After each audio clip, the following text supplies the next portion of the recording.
Every episode's a journey. Let the truth unfold. Real talk from the heart. Never scripted, never cold. We speed light, speed love, elevate the game. Every word hits different when it comes from the flame. Turn it up, tune in, let the story unlock. It's your boy Mike here. Welcome to the pod, non-stop with. Yeah. Yes, sir. One life, one mic, one moment to speak. Real conversations, listen deep. Different stories, different views. Understanding changes the truth. The truth. This ain't about being right, it's about being real. Welcome to One Life. This is how we heal. Everybody's chasing something. Success, peace, money, validation. But the real question isn't what you're chasing, it's why you're chasing it. What's up, y'all? Welcome to the One Life Podcast. I am Mike M.C. Reed. And I'm Haley Payne. Where we talk about purpose, pressure, growth, and the moments that shape who we become. What is up? How you been? I've been pretty great trying to get through all this weather that we've been having. Yeah, you know what? I'm not really liking the weather, I'll be honest with you. It was so windy the other night that this huge tree in my front yard fell down. It's just my whole front yard is covered in this broken tree. Is it on your yard? Yeah. Wow. I So know. that happened to her parents. The neighbors across the street. No, the neighbors across the street tree fell and it just blocked the whole street. Thankfully, it fell exactly on the grass in my front yard and not on the neighbor's house. But what's so sad is there's a little hummingbird that lives in that tree and he's always up there. And this morning I could hear him chirping and I looked out the window and he's just sitting there on the branches of the broken tree. He's homeless now. I know. I'm like, what do I do? How do I help this hummingbird? We were just talking about that like earlier today about like who's responsible for this. I can't. Like, yes, that's what I've been thinking. Like I feel like it's me. When I purchased my house, I didn't ask for that tree. Right. If it falls, like I don't know where the roots are. I don't know, like to say, hey, the roots are bad. Let me take this tree down. Like if it just falls, like what happens? Like, This tree split in half. Yeah, that's crazy. Oh my God. It was so windy. Did you hear it the other night? Yeah, Yeah.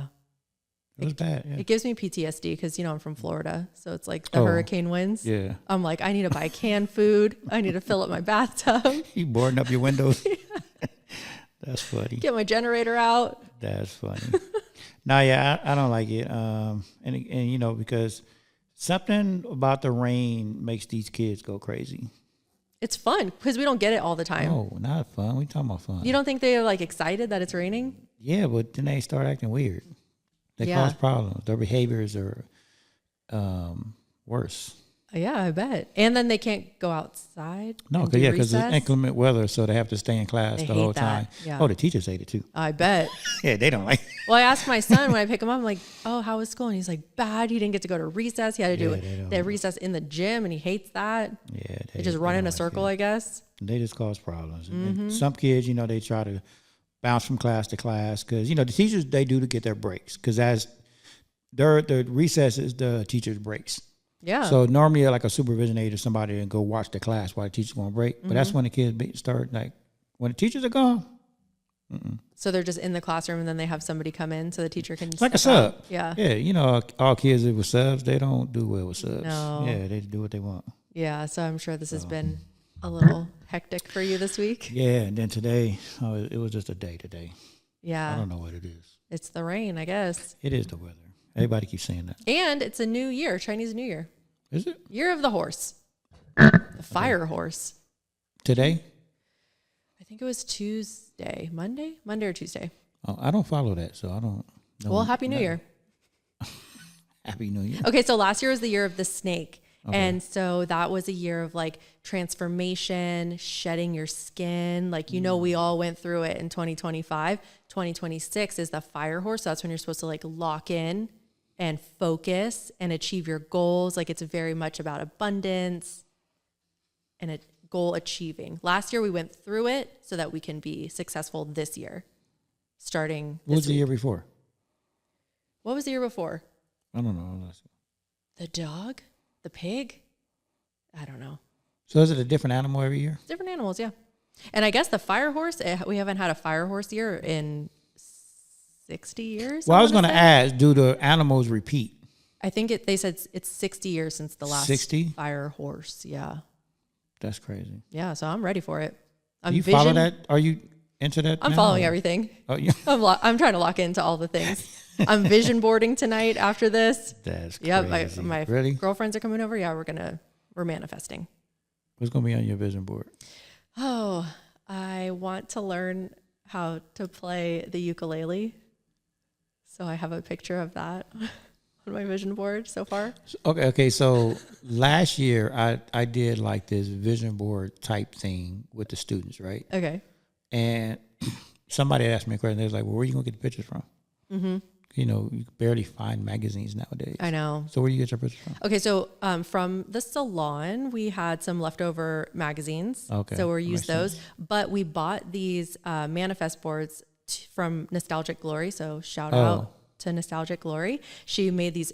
They're so cute. So you get a bulletin board. She laser cut these like acrylic things. So it has like the different categories of what you would be manifesting. And then she gave us these papers that she print out with categories for everything that you would be manifesting. Oh, nice. So like vacation, money, and then there's like different pictures. And so I'm there with my paper cutter, cutting everything out for my friend. She gave us pins.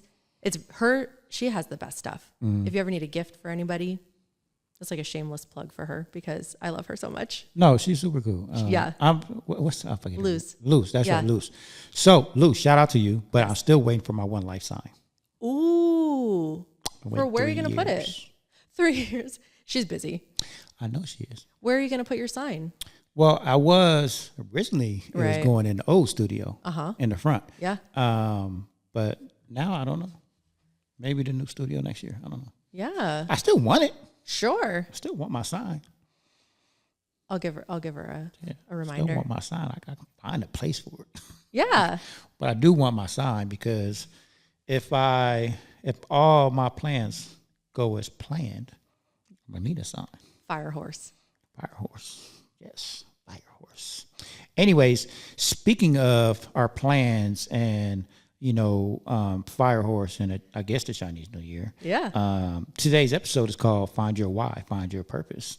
This conversation is personal for me because it's not just about a topic. It's about the foundation of my new album, This Is My Why. Yes. Out now. Out now on all platforms. The project wasn't made to entertain you, to be honest with you. It was made to remind you that your life has meaning, even when the story doesn't make sense yet. So today I want to talk about finding your why, protecting it, and letting it guide you and how you move, even when life tries to knock you off your course. Let's get into it. Your why is something that you're not born with, right? It's born in the struggle, not the spotlight. I think a lot of people don't understand that. Your why usually doesn't show up when things are easy, right?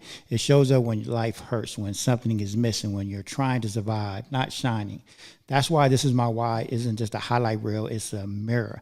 Every song is connected to a season where I had to decide, am I quitting? Am I repeating cycles? Or am I becoming something different? So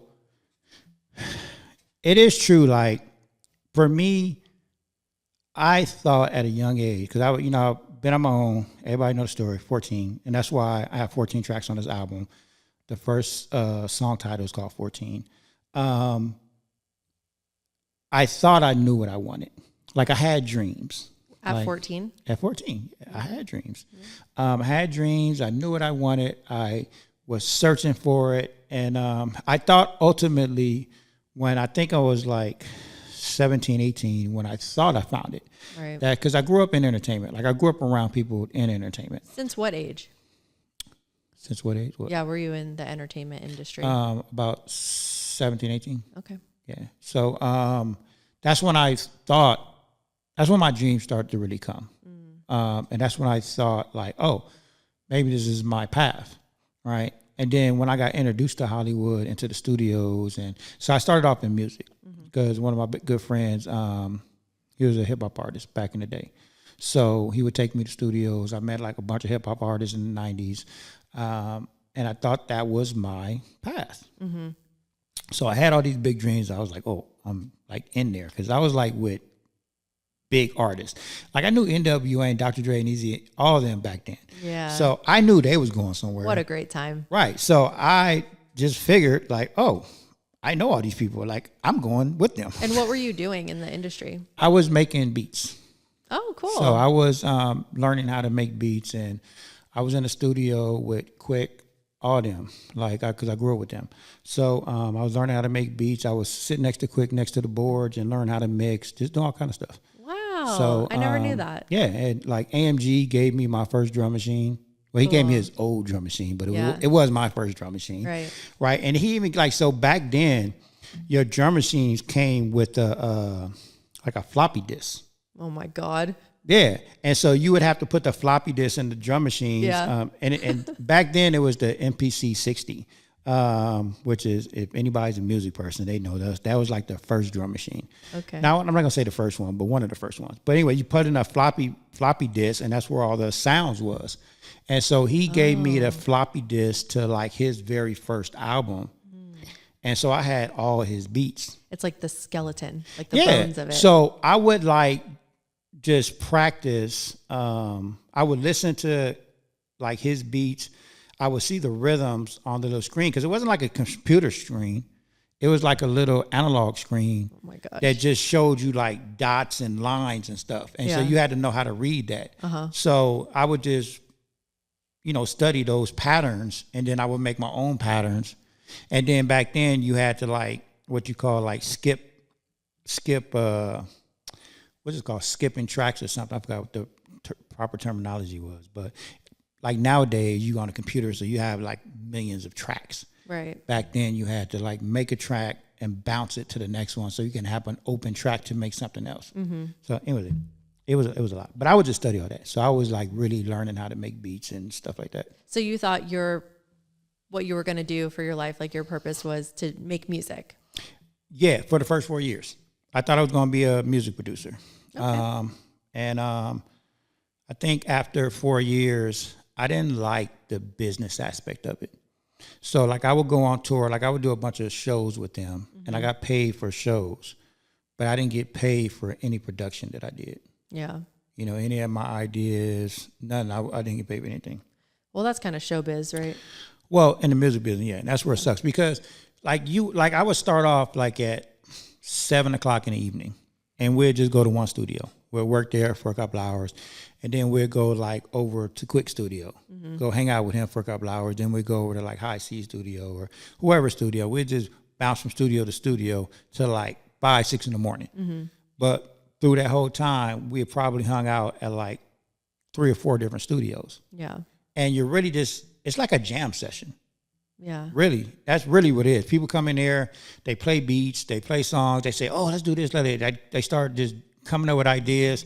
But then you off to the next studio, and you don't know what they over here doing with the ideas you just had. Yeah. And next thing you know, you hear on the radio like, oh, damn, I think I did that. Yeah. You know what I mean? But then you don't get the credit for it, right? You don't, right. So unless you're like, like a big time or you had an agent on, like I didn't have an agent, it was just me. And I didn't really care, but I just didn't like the structure of the music. So like after 4 years, I kind of just went on my own and did opened my graphic design company.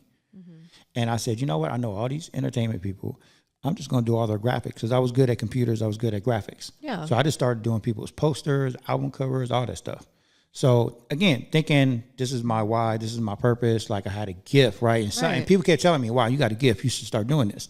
So I started building websites, all kind of stuff. Yeah. But then I built, like I was doing so well in the website industry.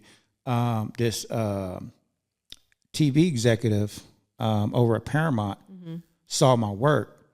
And he made a phone call to a friend of mine that knew me, and he was like, he wanted to set up a meeting with me. Wow. And so from that meeting, he was like, look, I want you to do some work for me. I can either pay you a one-off, whatever you want, or you can come work for me on all my shows, and I'll pay you this amount. And you did the second thing, right? Oh, yeah. Yeah.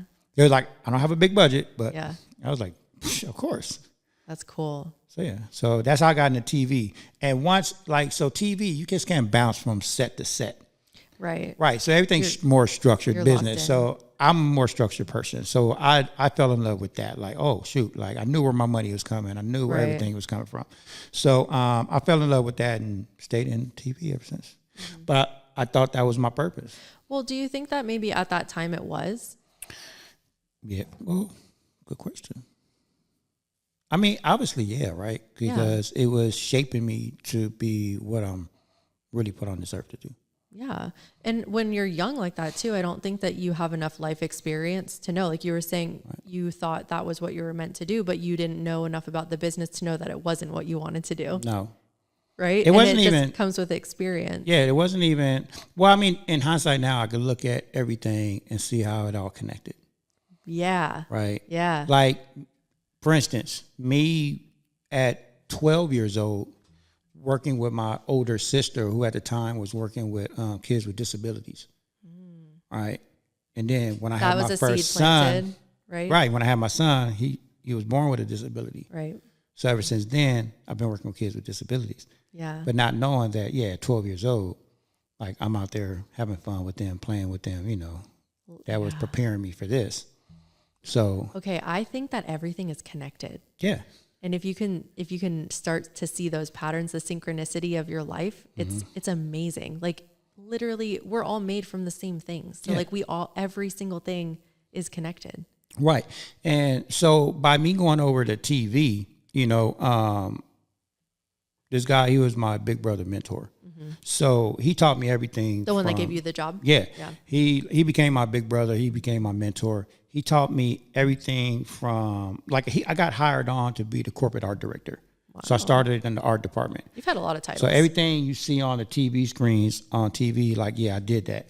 So he taught me everything from that to shooting, to producing, to lighting, to camera work, to sound, everything. That's so cool. I knew everything because he was setting me up to be a TV producer. And finally, I eventually did get my shot at that. I was an executive producer for a film, associate producer for big TV shows. Right. So I got the experience and I got the titles.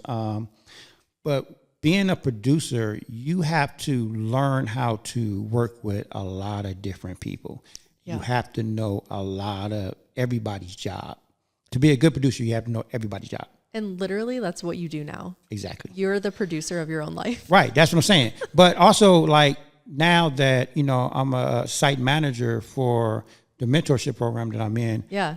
My sole job, and it's funny because somebody just asked me this today, was like, Mike, what is your actual job? What are you supposed to be doing? Don't be worried about what I'm doing, okay? Well, I said that, yeah. Because my job look easy and fun. Yeah. But no, my job literally is to make sure, one, my client is happy, who is the admin of the school. Yep. And then two, to make sure every team on campus, the teachers, the duty aides, the behavior teams, the psych team, that we all are working together. Yeah. And that my program is working to support all of them. Yes. So it's customer-based relationships, building relationships, make sure all the relationships are working. Yeah. So that's what my job title is now. That's what I'm supposed to be doing. So, and that's what I did as a producer. Yeah. So yeah. You've been training for this for a long time. Yeah. That's so interesting. So yeah, I mean, but I guess back then, I mean, at the time, that was my purpose. I would say that's my purpose. That was my purpose. And your why is but different. Now I found my why. Oh, I like that. Why am I now I'm actually not chasing my why. You're in it. I'm in it. Oh, I love that. Because I've been thinking about this topic all week, 2 weeks since we've been planning for this. And I think your why does come later. And at first I was looking at it like it's the same thing. Your purpose is your why. Right. And I think maybe a lot of people assimilate that. But I believe that your purpose is whatever you're doing right now. To be fully present and to just show up for whatever you're doing. And it doesn't matter what it is. It could be making dinner for your family. At that moment, that's your purpose. So when you were younger and you were in the industry, getting started, that was your purpose because that was getting you ready for your why. I like that. Because I don't know if I found my why yet. but I know when I'm in my purpose. But you're in your purpose. I'm always in my purpose. Yeah. Yeah. You're But definitely in your purpose. a lot of people walk around stuck because they say, what am I here for? What's my purpose? Why am I here? And they'll look to religion, they'll look to self-help books, but I think it's just being present. Mm-hmm. I don't think, and obviously everybody has different capacities, and like I said before, your why is born in the struggle and not the spotlight, right? So it's all the things that you're going through. Like for me, it was was I going to quit because I went through some difficult times and my repeating cycles, which this is true. Like I was doing a lot of stuff that I was just repeating cycles. Yeah. Right? Like I was doing a lot of things that I just kept repeating and repeating. And then it dawned on me when people kept telling me, well, if you do the same thing, you can get the same results, right? Like we all know this, but do we all really sit down and think about it? Like no, because your nervous system will keep you in that because that's what you're used to. Yeah. So your body will keep you in that cycle because that's what's most comfortable. Well, yeah. As soon as you start doing something different, how uncomfortable that is and how much your body and your brain fights it. And yeah, because your body and your brain is there to protect you. And whenever you do something different, your brain stops you. That's that hesitation, right? Whenever you're doing something that you're not used to, there's always a second of a hesitation, right? That's your body saying, hey, whoa, wait, we never done this before. Yeah. And it's making you second guess it. Yeah. But you're supposed to, like the Steve Harvey video, like you're supposed to jump. You're supposed to leave. That's where faith comes in. Yeah. You're supposed to just jump, leap, go for it. Like you have to break that cycle. And yes, it is going to be hard. It's going to be difficult. It's going to be scary. Because you don't know the outcome of it. It's the unknown. Yes. And it's exactly what you're saying, that the struggle is what births your why. Right. So all the things that I went through, and yeah, it's hard. It's difficult. All the pain and, the dark nights and, all that. Like I was driving through my old neighborhood last week over by LAX, and I was showing her where I used to live and where I used to walk from, like for miles. And it's not even an exaggeration, like for miles. Yeah. And she was just like, wow, like those walks, like really built me. You wrote a song about that. Yeah. The concrete choice. Yeah. Concrete choices. Yeah. Oh, I love that. Yeah, I've been listening to it, and I like that one because the title is so cool. Because I could just picture you walking, because you've mentioned that before, that you would just be walking the streets, and I think just the imagery of the concrete being so cold and hard, but then also your choices, because your life is shaped by your choices, and those are concrete. Every single choice that you make matters, and I love how you did that. The play on words with the title. Oh, thank you. Yeah, that was a good one. Yeah, I mean, but it was for real. Like when I was 14, is when I finally stood up to my father and my grandmother who raised me. I just knew she couldn't like raise a man. Like she was getting older, right? She was already dealing with a lot of health issues. And Is that your dad's mom? And I saw what my sister was putting her through, and it was just a lot. Like for me, I really believe that for me, I didn't want to put her through that. Like I grew up really fast at 14. Yeah, I didn't want to put her through that. I saw everything that was happening, and I was like, you know what? I'm just gonna go out there, and life is just gonna be what it is. What'd you do? You just left? Yeah, I just left. I just started like, so I had 3 places. Like I said, I was showing her like my areas, right? So I had 3 areas that I felt safe. One was Inglewood, one was Ladera Heights, and the other one was like Gardena. No, I'm sorry. Well, it was Gardena, but it's also Westchester. But Westchester, Gardena and Inglewood was like kind of like same. So I used to walk from Ladera Heights to Westchester by LAX to Inglewood. Dang. And to get to these places, so I would stay in one of the 3 areas. But to get there, I had to walk. I was 14, I had no car. Yeah. So I had to walk. And I would just stay at friends' houses, or some nights, like in Ladera Heights, I was staying in the apartment buildings over there. I had laundry rooms. And those people over there, they left their laundry rooms open. So I would just sleep in the laundry rooms. It's nice and warm in there. Yeah, right on top of the dryers, yeah. For real. Were you going to school still? Yeah, yes and no. I stopped for a while.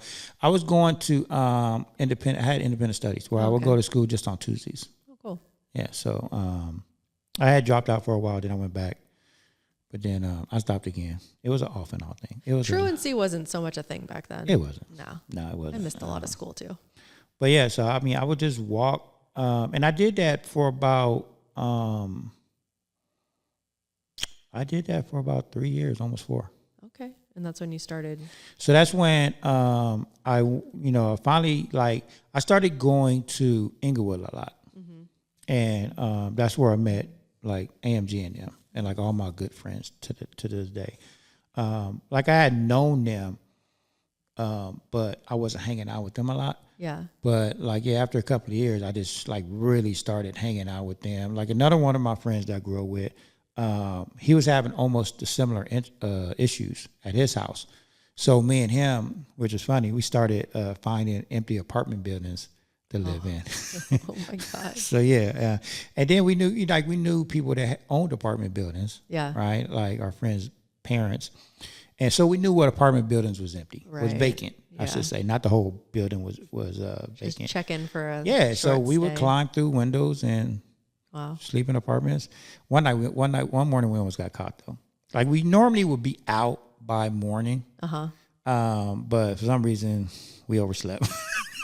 Teenagers. And all we heard was the keys rattling on the door, and we heard our friend's uncle who owned the building. He was showing the apartment, but it was super early in the morning. It was the fuck? Dude, why are you showing the apartment this early? So we hopped out the bedroom door. He never saw us. So we never got caught. My gosh. What a journey. So yeah, it was a journey. But those are the things that made me, Yeah. Learning how to survive, And you could have just been stuck in the bad part and just. Right. I always knew that if I held on, something good was happening. Because I was around. So early on, I was, living in Gardena through, with gangs and all that. When I got to Inglewood, I started hanging around the right people. Mm-hmm. So it was my circle. That makes a big difference. But even Gardena, even though I was around, I'm not going to say the wrong people, because everybody over there knew I wasn't born or ready, or I didn't want that lifestyle. Mm-hmm. So they actually helped me stay away from it. That's great. Yeah. So that's when I started really walking and just exploring LA. Mm-hmm. But then I came across, the people in Inglewood, my friends in Inglewood, and they all had big dreams to be designers and music, and all this stuff. They all have their own companies right now. So I was around the right people. Yeah. But I also knew that it was going to take time. Mm-hmm. I knew it wasn't going to be an overnight thing. At a young age, I don't know. I just was smart enough to understand that I had to find the right circle of people to be around. Yeah. You had a lot of insight for a young person. Yeah. So, so it was my purpose back then. And then, even growing up out of all that and through my younger adult years, going through all the pain, I think it just shaped me into who I was meant to be, my why. Yep. And that's your other song. This is my why. That one's really good. And Built in the Shadows. I feel like that's what you're talking about right now, because that really talked about your struggle and overcoming that. But can I tell you my favorite? Yes, I'm dying to hear your favorite. I love Still Here. Really? That's my favorite. Wow. I think it has a crescendo in there, it has a lot of soul towards the end, but it talks about your struggle. And I feel like I can relate a lot to that, because it's you put your trust in the wrong people and then lost everything, but you're still here. It's very hopeful. It was very raw, and I loved it. So I could hear that on the radio for sure. So that song, the whole playlist is from when I was 14 until now. I know. Right? It's I understood order. the assignment. I listened to it all the way through. So I get it. Yeah. So still here was when I was having those suicidal thoughts. Yeah. So yeah, that was that. That's crazy. That's your favorite? I love that one. I like that one. I think a lot of people could relate to that. Yeah. That was great. Perfect. And then there was one, and I couldn't find it again with the lyric, but you were talking about being at all your kids' games and stuff. Oh, yeah, that's her favorite. Stronger Than a Diagnosis. Oh my God. I was crying. I listened to that when I was crying. What's it called? Stronger Than a Diagnosis. Yes. Yeah, that's her favorite song. Yeah. It's so great. Which I'm surprised because we actually have our own song on She's there. like, that one, nah. But no, she to be fair, she was like, besides our song, she was like, that's my favorite song. Yeah, Which is crazy because This Is My Why is my favorite. It's really good. This Is My Why is my favorite. Then, which way I shouldn't have a favorite, but it is. But then, No Exit, Just Forward. Is my second. Yep. That's good. Yeah. They're all good. I like it a lot. No, I know, and she keep asking me like my favorite, and I do have my favorites that I really listen to, but every song like I can like really relate to. Obviously, it's my story, so I can relate to all of them. You know? And it really comes through. It's a lot of the things that you say all the time, like planting seeds. Right. Well, so it is about finding your why, right? But then once you find it, it's what now? It's like you have to align it with your why now. Like, so your lifestyle, whoever you are, once you find your why, now you have to align it with everything that you're doing in your life. Yep. Right. So like for me, like now, yeah, I found my why, I found my purpose. But I'm aligning everything now, like with my work, my relationships, everything. Everything that I do now is all about me aligning that with my why.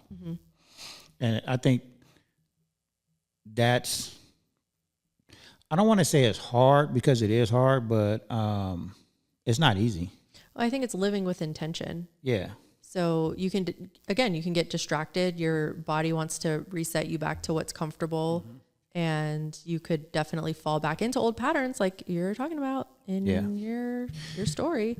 No, and so and easy to fall back into old patterns. It is. And I almost got caught up last week with a student that threw me off my game for a hot second. Yeah. And I literally had to walk away because he threw me off my game for a hot second. Yep. It was just a trigger, right? Because we're human. And I actually went home and did some research about it. Like, me, I'm always online with ChatGPT and like, hey, why did I do this? Right. But like, I love doing that because it actually told me I didn't do anything wrong, that I'm human. That was a human emotion that was just triggered. And right. So it wasn't like, it didn't have any, like my response to him, like I can see now, like in hindsight, like, yeah, I probably shouldn't have said what I said. Right. But it was just a human reaction. It wasn't nothing bad. Like it didn't have any aggression to it. It wasn't I didn't approach him with aggression or anything like that. It just wasn't in alignment with what normally I would say. Right. So it kind of threw me off and I had to think about it. But at the same time, I still been working on that situation. Like I've set boundaries. Like I haven't let this student back in my room yet. And I've been telling everybody like on my team, like don't let him in until he learns how to respect adults. Like, and that's okay. Yep. Like I'm probably one of the few adults. I'm not gonna say that. I'm not gonna say that. I'm probably one of the few adults that don't let these kids do what they want. Yeah. Like I really set hard boundaries. Like, no, I'm old school. I don't like kids cussing around me. So if you're ever on my campus, you're gonna always hear me saying, "Hey, language." It's like stop cussing. Like I don't like it. It's very disrespectful. And most of the kids, they know this, and even though they still cuss, when they see me, they be like, "Ooh, good. Sorry, Mr. Mike." Good. Right, because I'm setting those boundaries. Yep. It's like, no, you're not going to do that. Not in my presence. You will do that somewhere else, but not in my presence. So I set real strict boundaries. Good. Someone's got to do it. No, as adults, I just feel like I don't care if you're a teacher, duty aide, whatever your title is. just as an adult, like we should not be accepting this. No. Like I have a real problem with that. Yeah. Like it's You got to not teach okay. them to respect, because where else are they going to learn that? Right. Yeah. It's like, I know. And a lot of them say, yeah, I cuss at home. And I'm like, okay, that's Right. fine. You can do that in your home. Yep. But you're not going to do that here. Yep. Like, it's not happening. I was just talking to somebody today about kids and like raising children, and she was with her son, her grandkids, and they're out to breakfast. And I think her grandson was like 4. And she said he would like eat a French fry and he's like running around the restaurant. He's under the table. He's like messing around. And she was like, no, like you need to sit down. We're at a restaurant. And the mom was like, oh my gosh, like all, offended. Like, you can't talk to my son that way. But like, yes, somebody has to. Right. Somebody has to be the adult. You have to know, like you have to teach the kids, like there are times and places, like if you're at, I don't know, you're at the playground, like you can run around, but you're at a table eating, you need to sit down and have respect Right. for the other people in the restaurant, for the restaurant, your family. Right. I mean, because to me, when I see these behaviors, like one, it's a reflection of of your environment. Yeah. But I think a lot of parents they want their kids to like them. So they don't want to be seen as like disciplinarian. Yeah, no, they do. They want the kids, they want to be the kids' friends, right? But also a lot of them think it's cute. Like they think it's cute that a little 3rd grader or 2nd grader Said a bad word. is talking like an adult. Yeah. Like, cause they like some of these kids, like I'm telling you, 2nd grade, 3rd grade, like they really do talk like adults and they're smart. Mm-hmm. So some people think, oh, that's cute because she can talk like how we talk, like seamlessly, like without no effort, like just, it all makes sense too. Like, and it's funny, but yeah, it's not cute. Right. And they think it's cute. You got to rein that in. Yeah. Like, so I set boundaries. It is hard. But that's where the alignment is. Like we have to set those boundaries, and that's with everything that we do. I agree. Because once you find your why, like you have to protect that. Like you just found like the best gold in the world or something. Like I know I am. Like I protect it with everything. Mm-hmm. I'm not perfect, but I think that's where the journey is as well. It's still a journey. Like just because I found my why doesn't mean like I'm automatically fixed. No, it's like, all a journey. Yeah, it's a journey. I'm still aligning. Now you just have a direction. Yeah, I have a direction. I have a purpose. You're I have just a wandering. lane. I have a lane that I know my lane. Right. And even though we swerve a little bit, whatever, but I really tried my best to stay in my lane because I like my lane. What do you think about people or interactions that you have with people and they're all telling you the same thing? Like, did a lot of people tell you should make an album? No. Was that something inside of you? Oh, yeah. Okay. No, yeah. So when I made my first album during the pandemic, it was because I grew up in music, right? So I've always wanted to make an album. Okay. But I'm not a rapper. I'm not an R&B singer. Yeah. Like I'm not a singer, period. So how do you make that album? So what I did was during the pandemic is I made a meditation album, just all instrumentals. And it was something just like on my bucket list. Mm-hmm. So I crossed it off. I did it, put it out, did it. It wasn't even to be an artist. It wasn't to make millions of dollars, right? It was something that I wanted to do. Yeah. And I did it. Yeah. Right. So I felt good about that. This album came once a good friend of mine, he texted me something about AI, and he was telling me how, all these producers and people are using AI to make music, right? And obviously I knew that was coming, but I just never paid attention to it. Right. But once he texted me this program, I jumped on it one night. I love computers. I love technology, and I love, learning new things. Yeah, so you're I curious. Jumped on it one night and actually made like a song, and it was so easy. It just sparked something in me, like, oh, I can finally tell my story. It's easy for you because you've been training for this moment. Well, yeah. I was like, I can finally like tell my story. Yeah. So I did one song, and then again, I'm a huge fan of Chat GPT. Like once you understand it and know how to use it as a tool, Yes. like it's amazing. Right. So I already have been using it for work and for like emails, letters, workshop stuff. So I was already familiar with it. So I just started like writing Yeah. and just asking it, well, if I did do an album, what does the album look like? Right. It already knew me. It knows I do a podcast. It knows I do restorative practices with elementary kids. Like it knows that I studied positive psychology. Yeah. So it already knew me. It knew my brand. It knew everything about me Yes. already. So it started spinning out all these ideas on albums. And I was just like, whoa. Like it literally wrote out my story for me. I just tweaked it a little bit. Yeah. It was like, and on top of the idea, I inputted my bio. So I inputted my bio. I gave it like a brief summary of my life from when I was 14 to now, and it just shot out this album. It's so cool. I made it gave me I think 18 tracks, Okay. but I took a couple of them out. Yeah. I was like, I want it to be 14 Yes. because I'm always talking about 14. Right. So I said, well, I want 14 tracks. Yeah. And so it combined a few of them.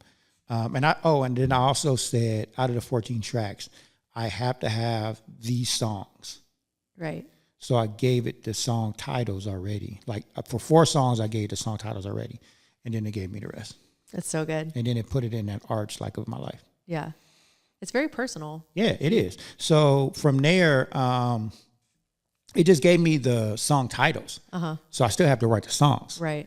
So I went in and I just took one song and said, okay, during this period, this was what my life was about.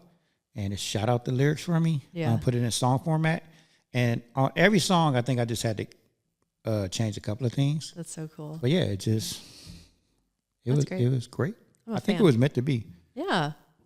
Took me 3 months to do it. It's nothing. It's nothing. Really? It's not. I was actually surprised that I was able to do it that fast. Yeah. But that's because AI makes everything so easy now. It cuts out a lot of the hard work. If you know how to use it. Right.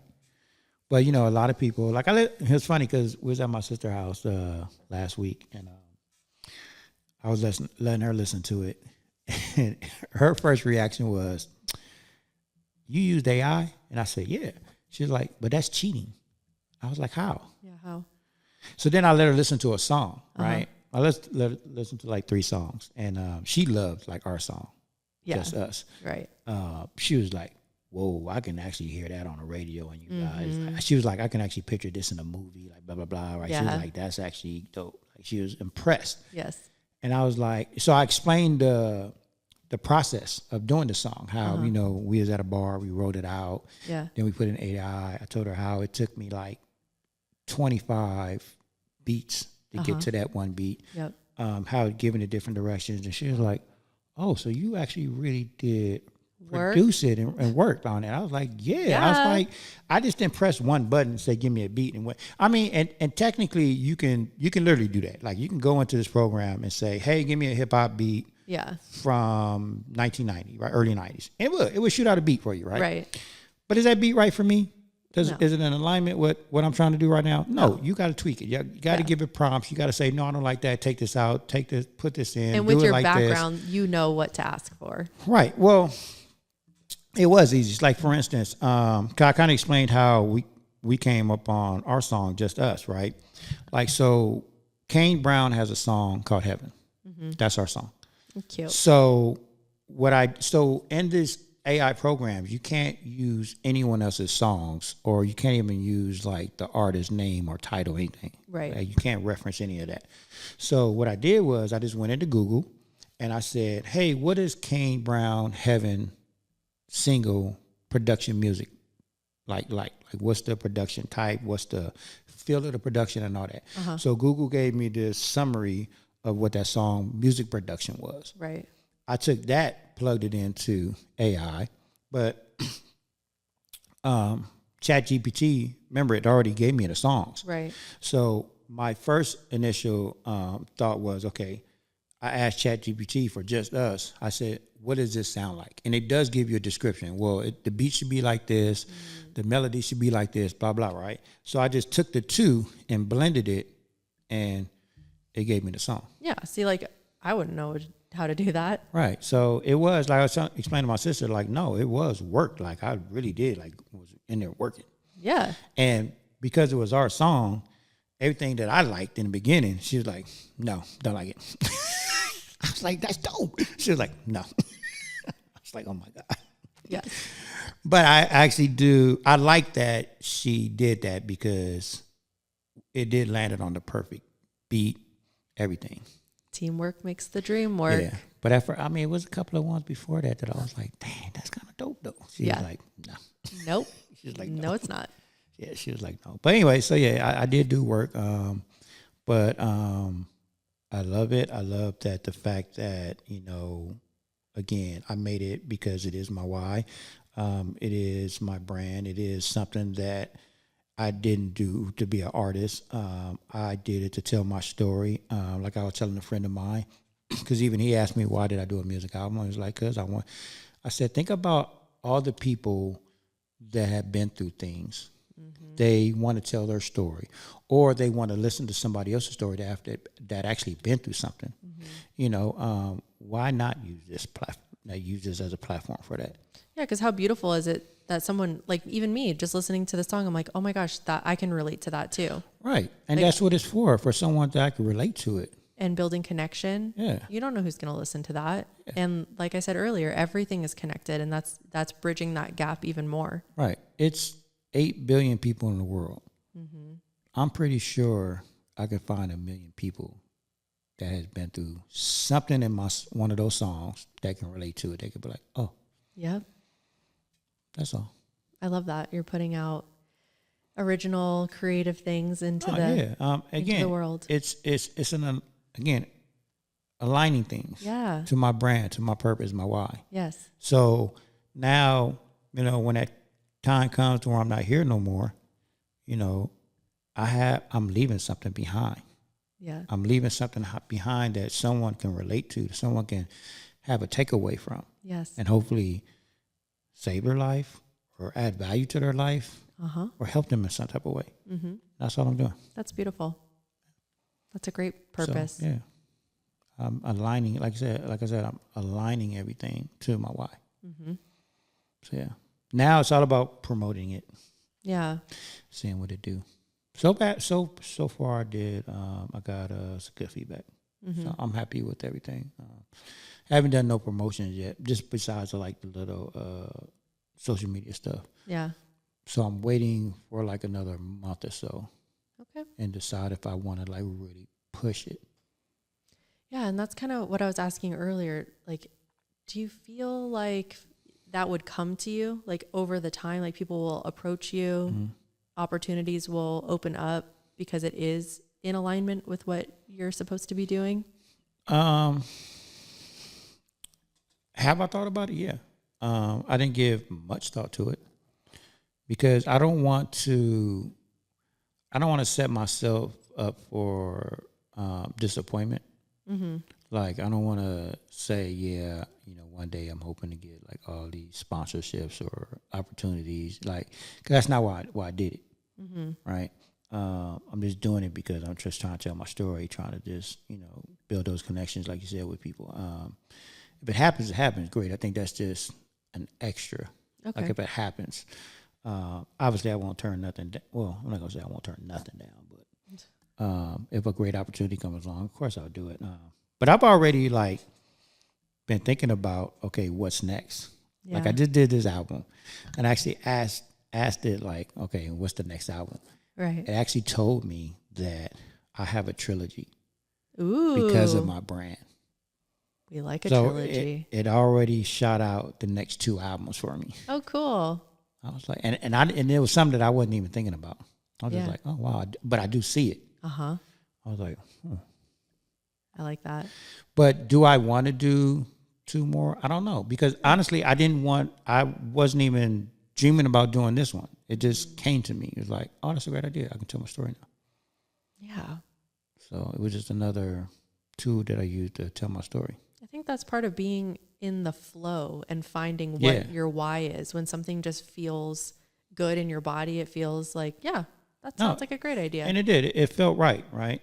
Not to say that there's not going to be a struggle when you're doing something that you had an idea for, but it shouldn't feel terrible, right? It should feel like correct, like you're on the right track. Yeah.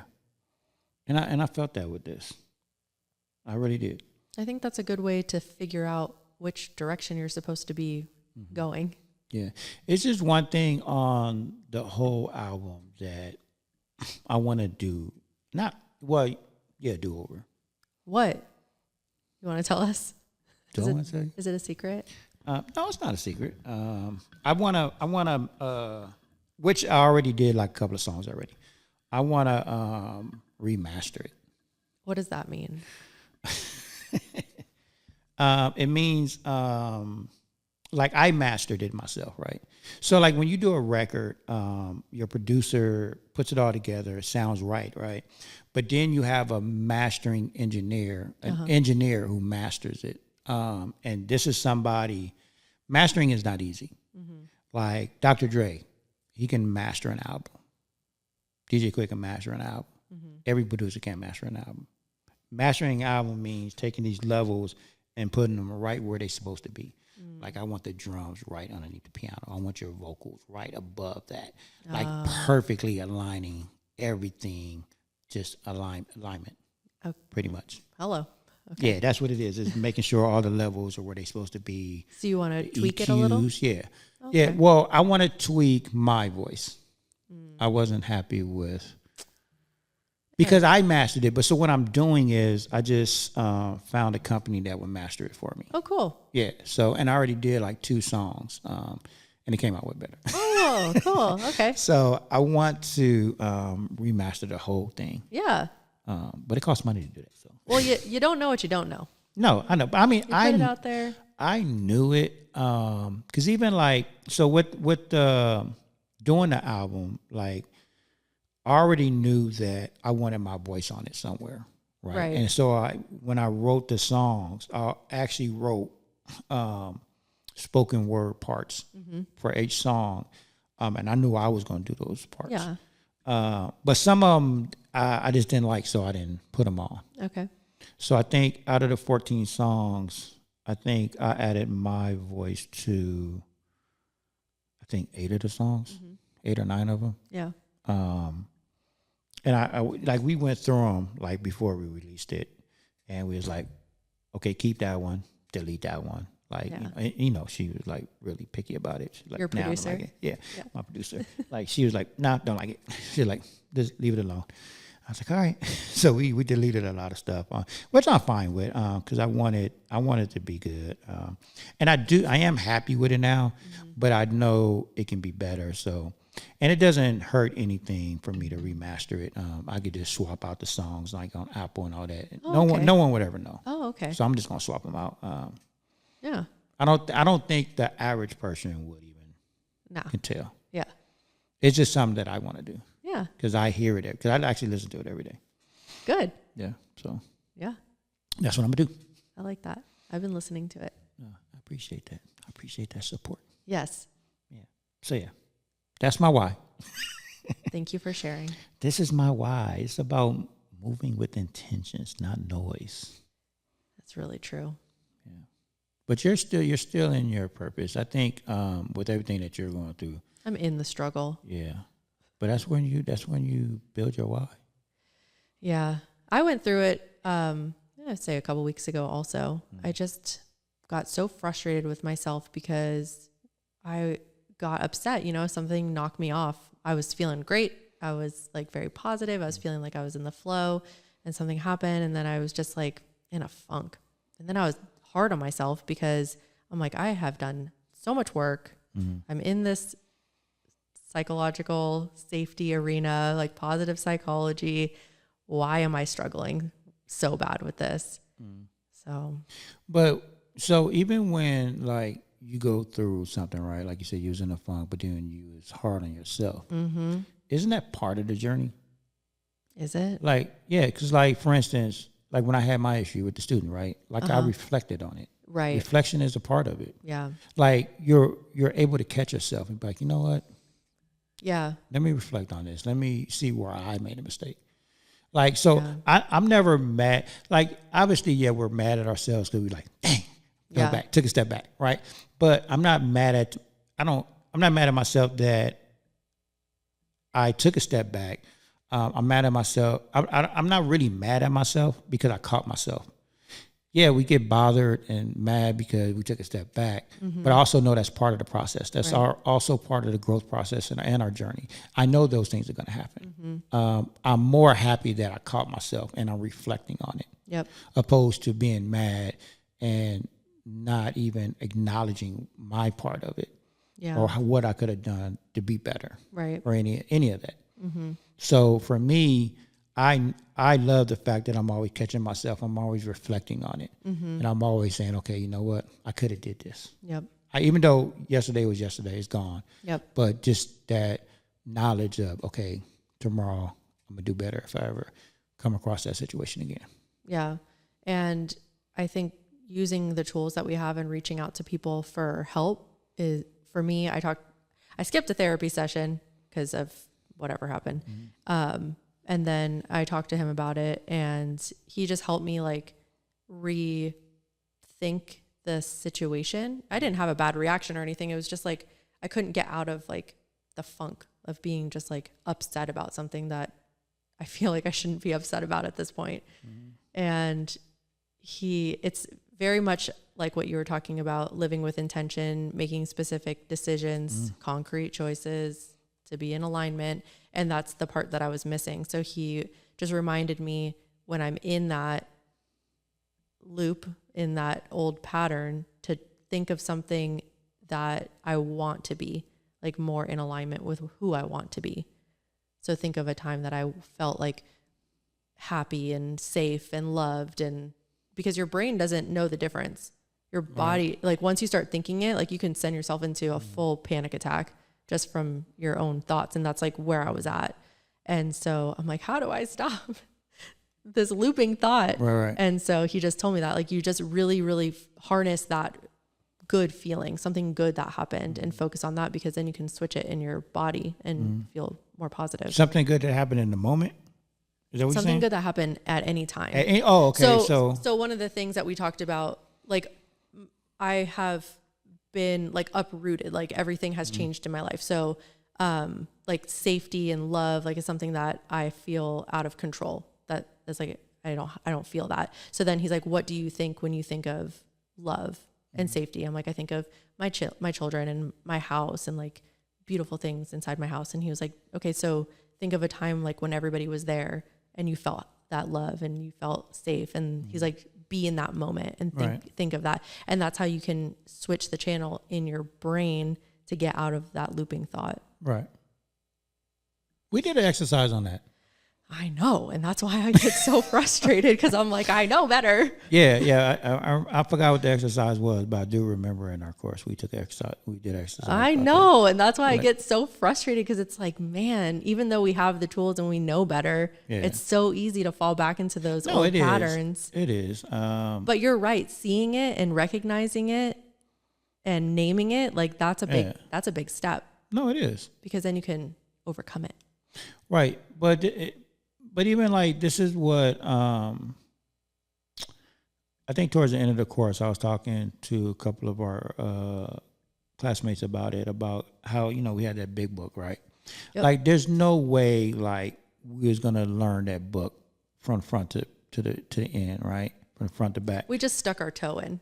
Right. Like we really did. Even though it was a 9-month course, like it was a lot of information. Yeah. So for me, this is why, like, I'm constantly looking at the book every now and then. Me too. Right. Or even like when something happens, it's like, oh, I remember that. Mm-hmm. Like, I think that's what it's for. Yeah. Like, we're supposed to like recognize it. Mm-hmm. Like, I don't think we were built to like just know all this stuff and do all the right things all the time. Like, then where's the growth in that?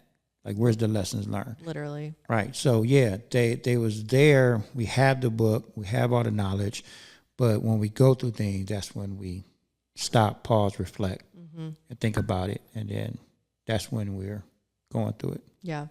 So yeah, that's what I do. That's good. And also, my consciousness coach gave me a tip to reframe my thoughts, because I get so upset. Like, why is this happening? You know, we've talked about that before. Like, you were in that too. Like, why is this happening to me?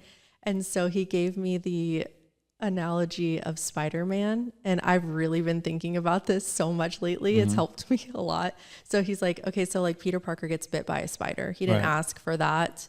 And then he has a very hard time. He's very sick. Yeah. His whole body is changing. It's very painful. Like, it's a big metamorphosis that he's going through.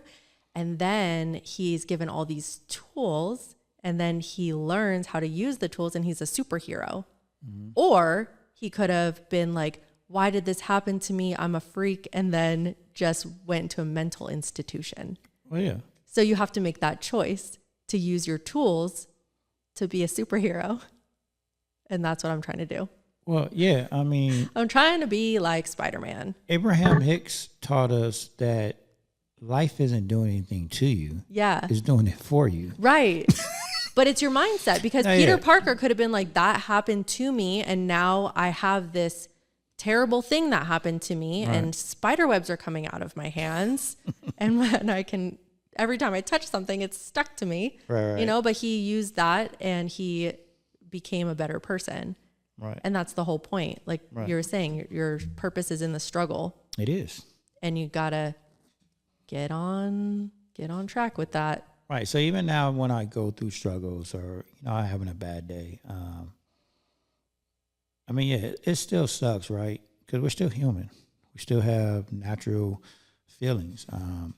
But I do reflect on things. I do reflect, and I do try to say, okay, what does this mean? Like, what am I supposed to be doing right now? Yeah. You know, so it helps me. It does. It helps me. It helps me align things that where my why is. It really does. The reflection. The reflection part, yeah. Helps me get back, like stay in my lane. Helps me stay in my lane. That I'm where I'm aligning. Yep. I'm working on it. Yeah, you're working on it. Okay. Yeah. All right. So coming to the end here. If you don't know your why, life will choose one for you, and it won't be kind. Your purpose isn't something you find. It's something you build by staying true when quitting feels easier. Your why doesn't need approval. It needs commitment. Before we close, I want you to sit with this question. What keeps pulling at you, even when you're tired? That's not random. That's your why trying to wake you up. This is my why isn't just my story. It's an invitation to reflect, to heal, to move with purpose. If this episode spoke to you, don't just listen, apply it. And if the album connects with you, you know this, your why matters just as much as mine. This is One Life Podcast, One Life, One Purpose, One Why. Until next time, we are out of here.